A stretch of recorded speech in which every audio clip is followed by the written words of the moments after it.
Halo, jumpa lagi bersama Astrofisika Channel. Kali ini kita akan memulai edisi khusus, yakni bedah soal fisika. Di video kali ini, saya akan memulai dengan membahas soal tentang gerak satu dimensi. Bisa lihat nomor 1, diberikan sebuah grafik kecepatan terhadap waktu, kemudian dikatakan sebuah partikel bergerak sepanjang sumbu X dengan kecepatan tertentu. Dan kita diminta untuk menentukan arah pergerakan mula-mula partikel, lalu arah pergerakan akhir dari partikel, lalu apakah partikel tersebut sempat berhenti sejenak, kemudian percepatan partikel tersebut apakah positif atau negatif, dan yang terakhir, percepatan dari partikel tersebut apakah konstan atau berubah-ubah. Langsung saja teman-teman, soalnya sudah saya copy dan akan kita selesaikan.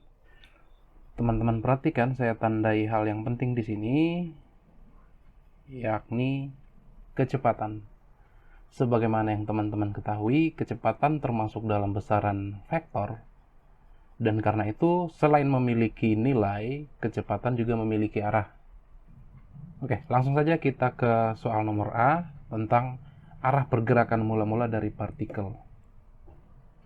Untuk menjawab pertanyaan A ini, teman-teman perlu mengetahui terlebih dahulu waktu mula-mula pergerakan partikel. Di manakah itu?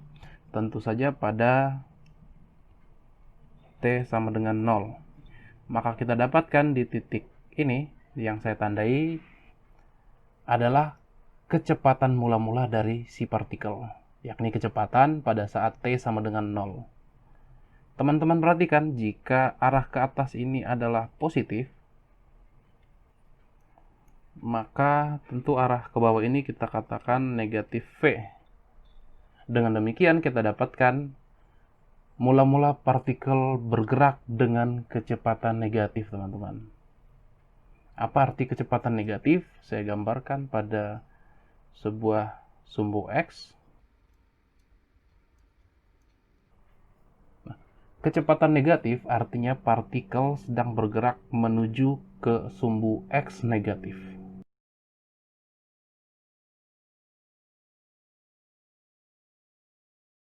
Maka kita dapatkan jawaban untuk pertanyaan A.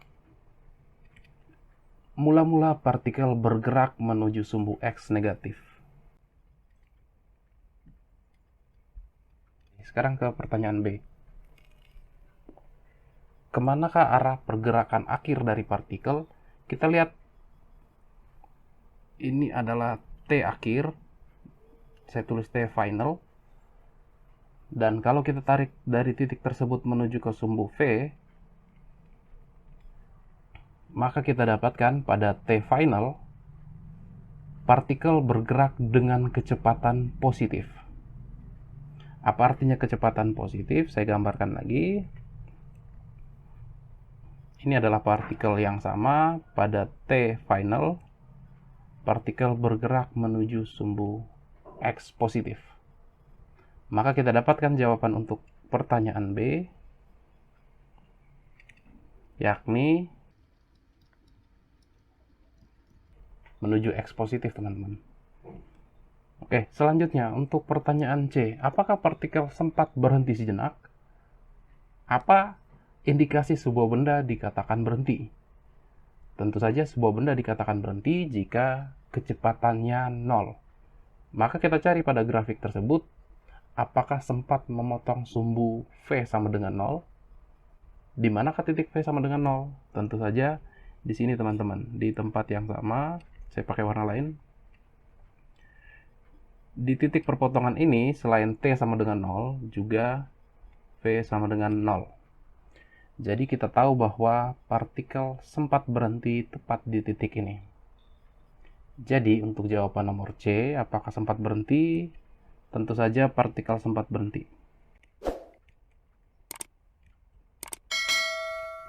Oke, selanjutnya kita ke soal nomor D.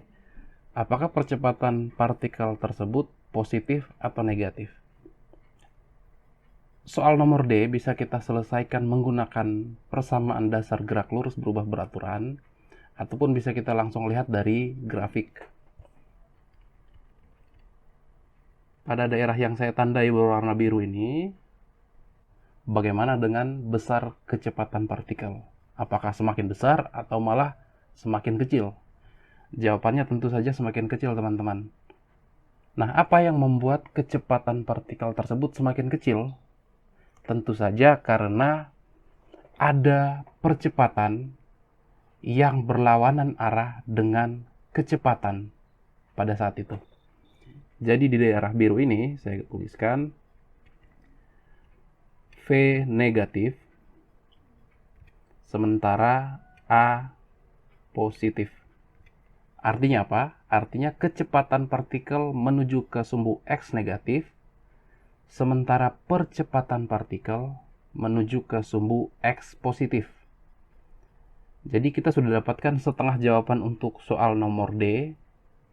Untuk daerah yang pertama yang kita tandai, percepatan partikel positif. Sekarang kita lihat daerah yang kedua. Saya beri warna hijau. Apakah besar kecepatan dari partikel tersebut bertambah atau berkurang? Tentu saja bertambah.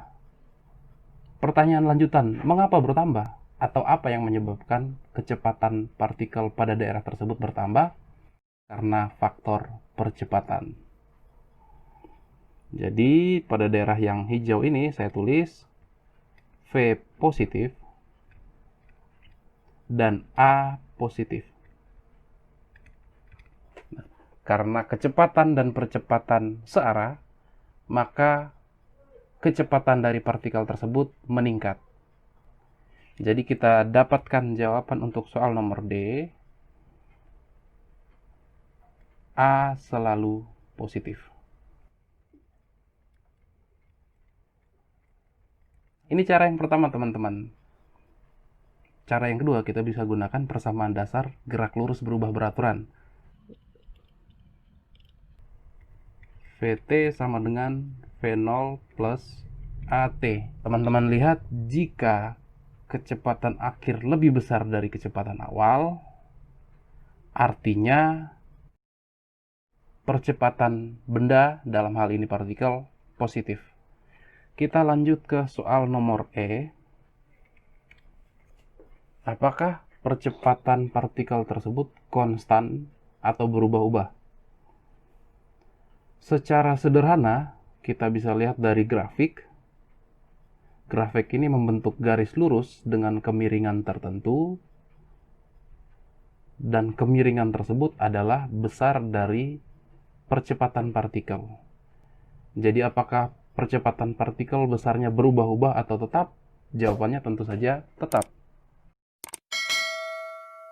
Atau teman-teman juga bisa menggunakan persamaan yang sama. Persamaan dasar dari gerak lurus berubah beraturan. Silakan bisa kita tulis kecepatan akhir tertentu. Misalkan saya ambil kecepatan akhir 4, positif 4. Kemudian kecepatan awal negatif 4 misalnya. Lalu plus, percepatannya belum kita ketahui, kemudian T-nya kita misalkan 4 juga. 4 second. Maka kita dapatkan dari persamaan ini 4 tambah 4 sama dengan 4A, atau A sama dengan 2 meter per second kuadrat. Jadi baik ditinjau dari grafik secara langsung maupun kita menggunakan persamaan dasar gerak lurus berubah beraturan, didapatkan percepatan partikel konstan. Demikian ya teman-teman, soal sederhana dari materi gerak satu dimensi. Terima kasih atas kesediaannya menonton video ini. Jangan lupa like, komen, dan subscribe. Semoga video ini bisa berguna dan menambah wawasan teman-teman. Sekian dari saya, kita jumpa lagi di video selanjutnya.